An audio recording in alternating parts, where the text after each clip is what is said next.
トビデオ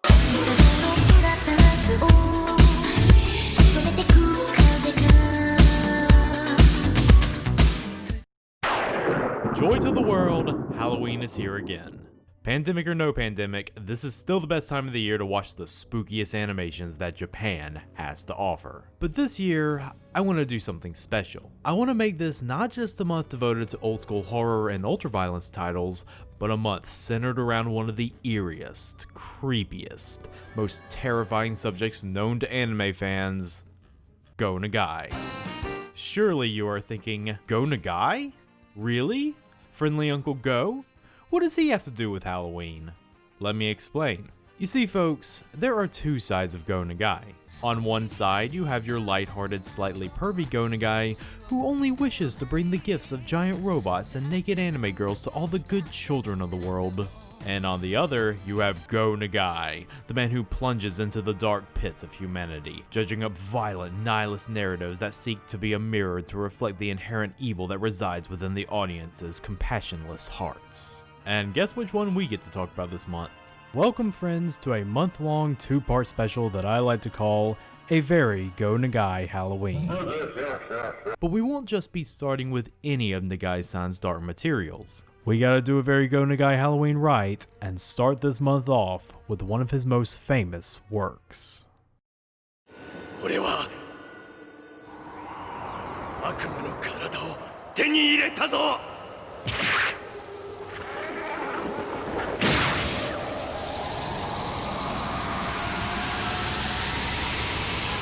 俺はデビルマンだ。 Akira Fudo is an extremely mild-mannered high school student who is currently living with his childhood friend, Miki Makihara, after his parents disappear on an expedition in Antarctica. Akira is meek and abhors violence, but nevertheless carries a strong sense of justice and a desire to protect those who can't fight back. お前本当にいい加減にしねえと殺されちまうぞ。うさこ話しちまいな。 One day after school, Akira ends up having a chance encounter with Ryo Asuka, another childhood friend of his. After forcing him into his car at knife point, Ryo takes Akira into his haunted mansion out in the country and tells him about how his father committed suicide and left him an inheritance in the form of terrible knowledge that demons exist, and they are preparing to launch a full-scale one-sided war on humanity. Knowing that there is no possible way to go to the police or military without risk of being sent to the funny farm, Ryo convinces Akira that the best method to wage war against these monstrous creatures is to merge with one of them. And since Akira is the one with a good heart and a strong moral backbone, he might have a better chance at controlling a demon's violent nature for the betterment of humanity. それはデーモンの意識を抑える強い意志、善良で純粋な心を持ち、正義を愛する若者でなければならない。だから俺は不動明、お前を選んだ。 And thus, after a ploy involving drugs, a violent bar fight, and heavy metal music, Akira merges with a powerful demon called Amon and becomes the entity known as Devilman. アモンではない。お前たちデーモンを地上から抹殺するために生まれた悪魔、デビルマン。 The Devilman OVAs might be one of the most well-known entries in the long-standing Devilman franchise. Well, that until Devilman Crybaby from January 2018 came out on Netflix. Anyone still remember Devilman Crybaby? Remember when that was popular? Eat this. Here, open wide. Stop it. But because 2018 was, as we all know, a century ago, the Devilman entry that will always take root into people's minds when they talk Devilman is its glorious 80s OVA series, consisting of The Birth, coming out in 1987, and The Demon Bird, which came out in 1990. After all, the OVA series is the anime entry that remains the most faithful to the original source material, not only following the original manga storyline very closely, but also reveling in all the blood, nudity, and gay sexual tension that flowed like water from its pages. But sometimes, it's simply not enough to just adapt the text. After all, the more memorable anime adaptations are the ones that don't just bring their source materials to life, but amplify the very spirit of the source material by capitalizing on the animated medium. And in this regard, the Devilman OVA thrives.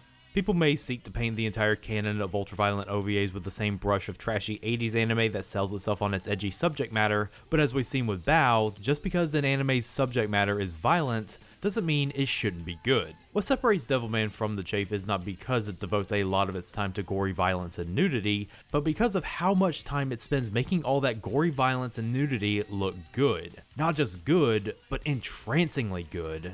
In fact, it is the Devilman OVA that serves as one of the best examples of how to make a horror anime look downright beautiful. But before we explore the reasons why the Devilman OVAs are such an effective horror anime through their visuals, we need the obligatory backstory.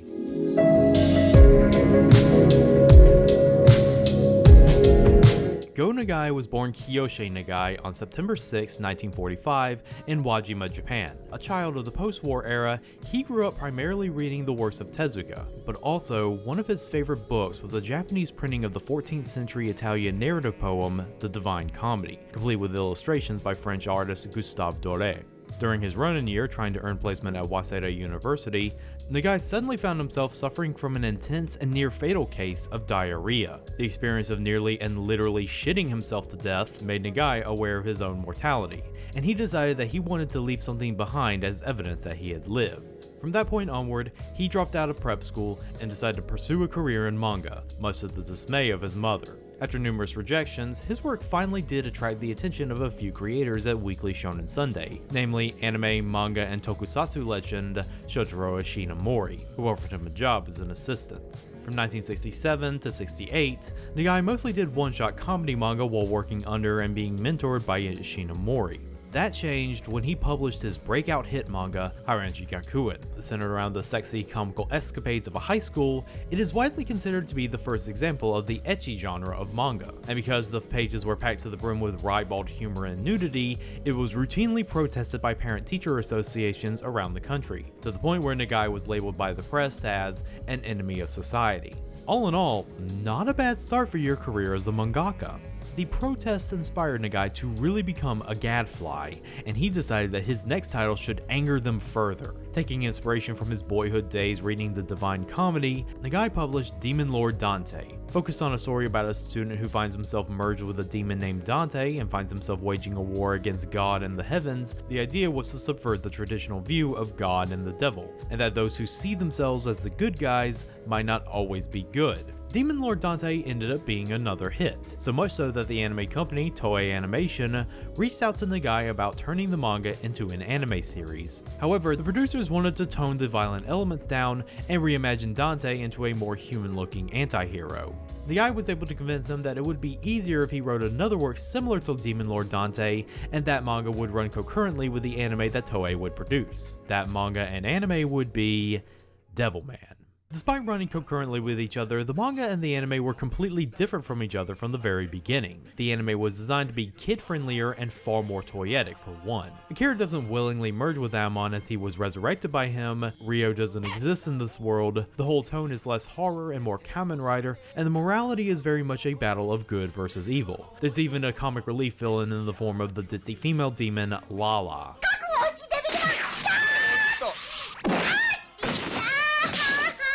And while the anime ended after 39 episodes, the manga kept going and eventually turned into something far more darker than Demon Lord Dante ever was, culminating in one of the most famous tragic endings in manga history. It would not be until the 1980s rolled along and introduced the concept of free from broadcast standards OVAs that the idea of a faithful Devilman adaptation would be in the cards. Nagai had dipped his toe into the OVA world with 1986's Dream Dimension Hunter Fandora, but he decided that he wanted to take full advantage of the market's loose regulations and help bring an animated adaptation of one of his most famous works completely uncut. So Nagai enlisted the help of anime director and screenwriter Uminosuke Ida to help him write a script for the Devilman OVA. The two of them successfully pitched the idea and were able to get an OVA off the ground that would be produced by O Production. O Production is an anime company that has been in operation since 1970. They're primarily known as one of the best secondary studios in the business, with credits including, well, pretty much every anime ever made. But as for original productions, the list is kinda slim. Prior to the Devilman OVAs, the only real noteworthy title O had was the underrated Isao Takahata joint Ghost the Celeste. But it's easy to see why O took on the Devilman OVA because the studio was co-founded by another one of Nagai's friends, legendary character designer and animation director Kazuo Komatsubara, who had worked with him on the original Devilman anime. But in spite of all the great industry connections, and despite both OVAs selling really well, it forever remains incomplete. Ida did express the desire to return to the series one day, but could never secure funding for it. And with his untimely death in 2010, along with Komatsubara's death 10 years prior, it permanently put the kibosh on the whole thing. Some people could consider the 2000 OVA, I'm on the Apocalypse of Devilman, to be a kinda sorta finale, but that's technically an adaptation of a slightly different Devilman spinoff, so I don't think that really counts. But the two OVAs we got do stand on their own, and what makes them so good has everything to do with the animated medium.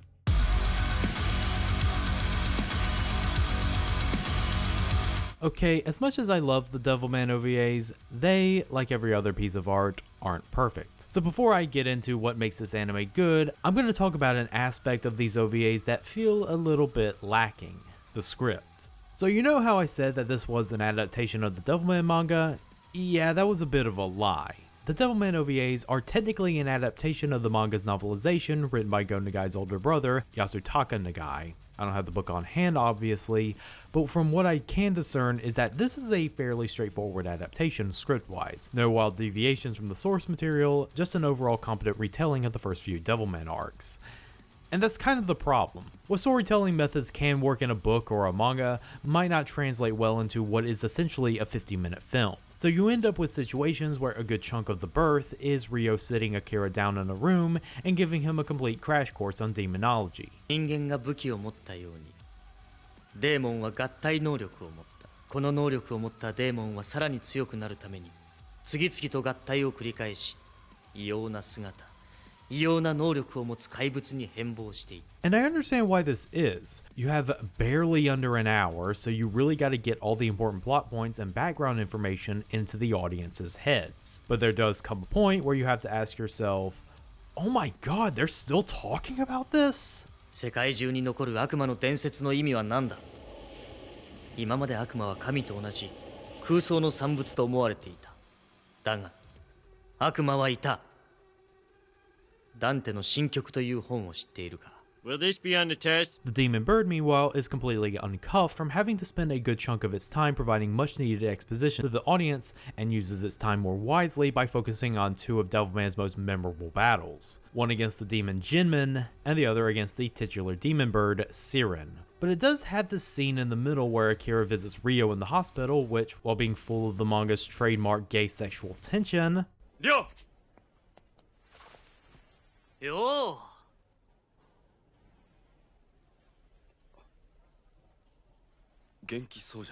ultimately ends up as a means to touch on the anti-war themes that were far more present in the original manga. Here, on the other hand, they just feel kinda shoehorned in. 人間は強くなりすぎた。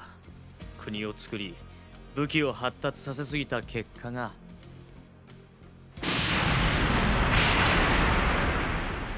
しかしちょっとやそっとのことでは戦争などできん。今度やれば滅亡さ。 But those problems are in the macro of the script. The micro of the script is actually handled well by making the characters true to their counterparts while also keeping their depth. And it's used well to create foreshadowing for future character moments we never get to see. That scene in the hospital, that's not just fan service right there, that sexual tension goes somewhere, my friends. But the OVAs aren't free from their occasional head-scratching character moments. For instance, there's a segment at the beginning meant to establish Akira's meek personality that also belays his sense of defending the weak. He discovers that the rabbits in the school hutch have been slaughtered by a group of delinquents, and he takes it upon himself to defend the last surviving rabbits. After the gang of psychopaths beat the ever-living piss out of him and one of the more crazier members decides to literally go in for the kill, the presumed leader steps in and gives Akira a begrudging, "Heh, you got guts, kid." あんた強えよ。見直した。だがよ、この次からちったやり方考えるんだな。殺されるぜ、芝居にゃ。I would assume that this is meant to be an inspiring moment meant to reinforce Akira's persistence in the face of grim odds, but I think any feeling of mutual respect is dampened by the fact that the guy who's giving him the thumbs up is a guy who took part in violent animal abuse. Hello! And I would be remiss to mention the infamously funny dub courtesy of those edgelords across the pond, Manga Entertainment. Fuck you! How the hell have you been keeping then? Fucking A, run for it! What the fuck? Is it okay for me to wear my shoes in here? I don't give a shit. You see, it's not a true 90s dub unless they make the dialogue 10 times more aggressive. I'll rip your fucking head off and shit down your neck, okay? Yeah, okay. But while the script is, at best, average, what elevates it is all in the presentation, baby.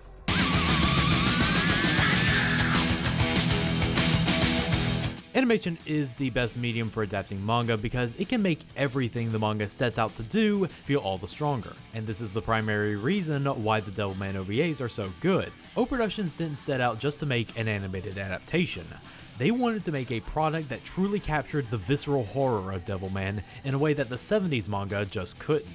One means of doing so is through the anime's color design. We usually associate horror with very grim and steely color palettes, but horror that uses more intense, vivid coloring is nothing new. The Hammer horror pictures used such coloring to great effect in the 1950s, and the technique would later be seen in other horror classics such as Roger Corman's The Mask of the Red Death in 1964 and Nobuhiko Obayashi's Hausu in 1977. The coloring in Devilman does seem to follow the philosophy of those films. When scenes are meant to be a complete display of violence, the coloring feels incredibly lurid, almost psychedelic. It does a spectacular job of elevating the violence and horror by showing it clearly and colorfully, and the main reason why I feel Blu-ray is the format of choice for this anime. The soundtrack also helps better the mood of Devilman, which comes courtesy of legend Kenji Kawai. This is Kawai's debut as a soundtrack composer, and already he knocks it out of the park. He crafts a soundtrack that completely fits the themes of Devilman, utilizing heavy percussion and 80s synths to create a sound that's both demonic and primal, while also sounding angelic and ethereal at the same time.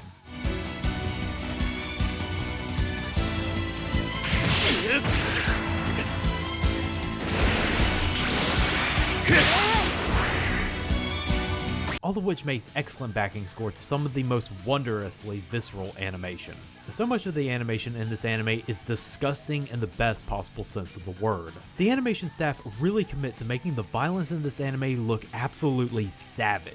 The way most of the demons are animated reflects how they are these macabre beings that are not of this earth. They look completely alien and yet move in such a believable way that you can almost feel that they could exist. You also have Devilman's fight scenes, which are full of feral energy. You can feel both the power in his punches as well as his struggle against formidable enemies, and it helps give the fights the tension that they need. It's one source of untamed rage against another source of untamed rage.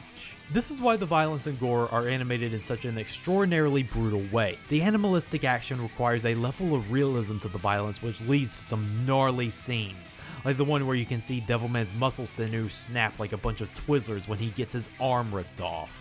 And when there's no violence, it still doesn't stop the animators from making this anime feel as smooth and as cinematic as possible. I can't even begin to talk about the work that Yasuomi Umetsu put in this single 7-second shot to make it feel more dynamic, even if it was almost completely unnecessary. I guess this is why we don't get a third entry in this OVA series. Come the 90s, OVA budgets were getting slashed and producers didn't want to pay animators who constantly felt the need to show off.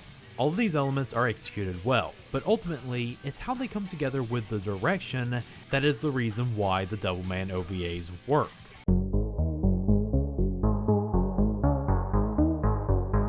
I feel like out of all his directing credits, the Devilman OVAs is Umanosuke Ida's strongest work, which is interesting considering that this is his solo debut as a director.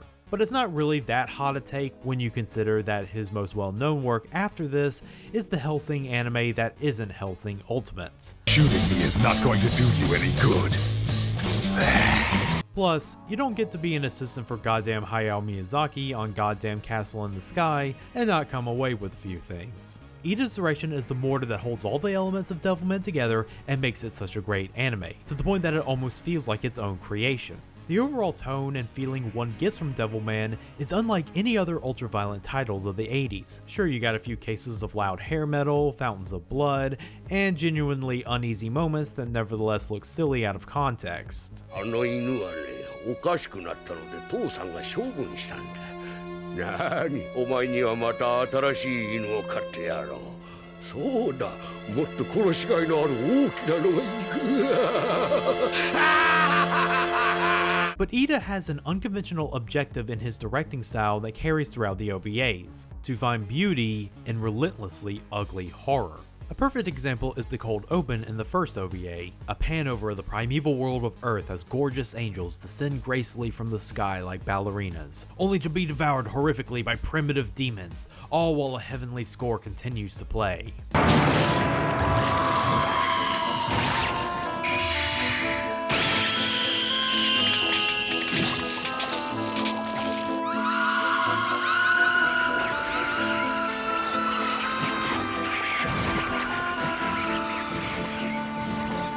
It's the perfect tone setter for the OVA series, celestial beauty mixing with demonic hideousness. Another example where this theming shows up is Akira's fight against Siren. One of the reasons why this fight is so memorable amongst Devilman fans, aside from the glaringly obvious, is that it is Akira's hardest fought battle up to this point. Akira as Amon has finally met someone who is truly his equal in combat prowess, and it comes right down to the wire. It was smart of Ida to center the second OVA around this fight, and once again, it's here where he plays up the mixture of angelic beauty versus demonic grotesquerie. For one, Devilman and Siren look the most human out of all the demons we have seen thus far, and have the bodies of the ideal man and woman. Especially in Akira's case, since after the demon's transformation he has gone from twink to twonk. I was a wimp before Anchor Arms. Now I'm a jerk and everybody loves me. But their designs are defined mostly by their demonic appendages, as if they were meant to be beautiful and ugly at the same time. The least human attribute about them is their faces, which not only are constantly distorting into bestial expressions, but their mouths are never matching the words that are coming out of them, making them feel even more otherworldly. 来い、デビルマン。貴様を100の肉片に引き裂いてやる。貴様の超能力が上か、俺の超能力が上か。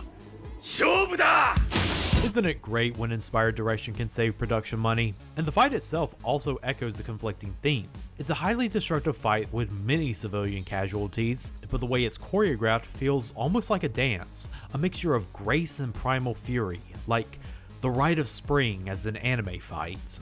But seeking out this theming doesn't diminish the scariness. At the end of the day, the Devilman OVAs still remain effective horror anime titles. For one, Ida knows how to build tension, either through atmosphere,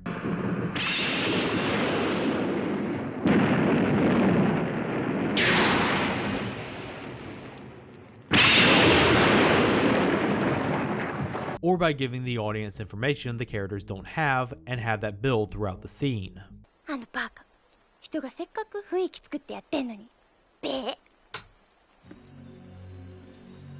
And of course there's a lot of psychological horror elements that Ida plays up in this anime, especially in the second one. The scenes where we get to delve into Akira's psyche in between battles and see the mental battle between his humanity and the demon raging inside him are reminiscent of actual nightmares and completely blur the lines of reality. But the scene where Devilman's psychological horror elements come through the strongest is in his battle with Jinmin at the start of the second OVA. Jinmin, being a turtle demon, has a shell made of the faces of all his human victims which include Akira's own mother. Jinmin knows this and continually exploits this fact in his fight with Akira, telling him that his mother is still alive while being on the shell, and that in order to kill him, Akira would have to kill his own mother.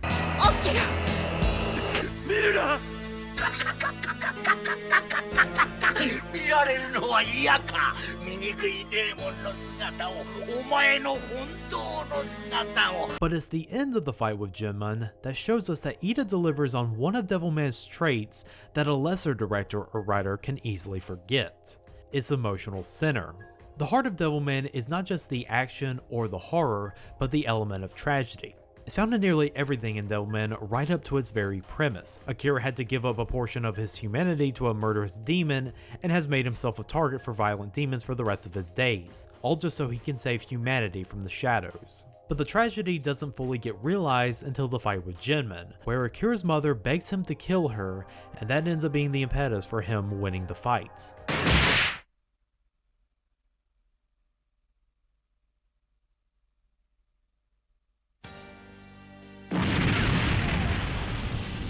And in the aftermath, it is shown that it is a victory that is very hard for Akira to take.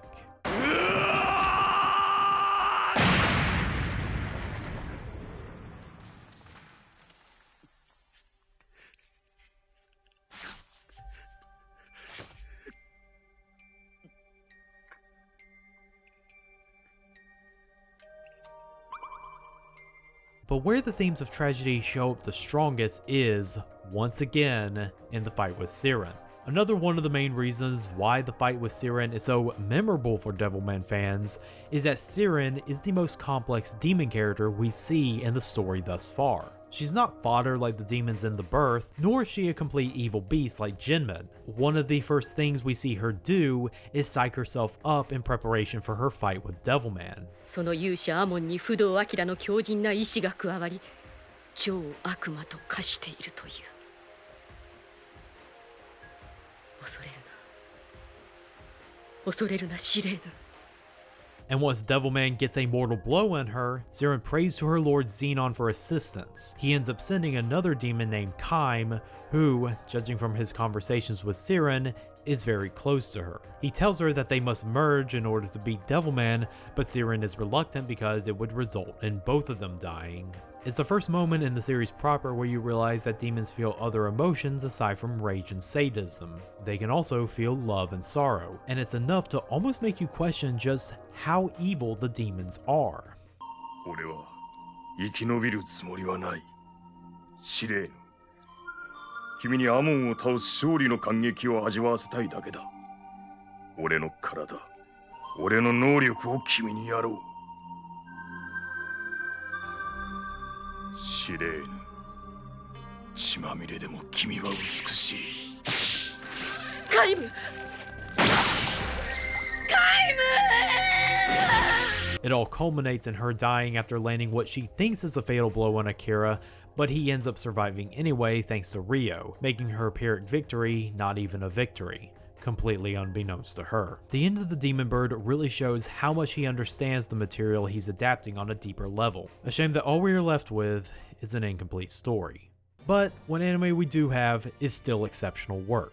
The Devilman OVAs shows us that hyperviolent anime can actually lead to effective horror, action, and drama. It isn't all trash. It can show us how OVAs help tell stories that would otherwise be compromised in a television adaptation. I give the Devilman OVAs a wholehearted recommendation, and that goes double for the Halloween season. This is an anime that is practically essential viewing for the month of October. But speaking of October, we're not done with the very Go Nagai Halloween just yet. Tune in next time when things get a little more violent.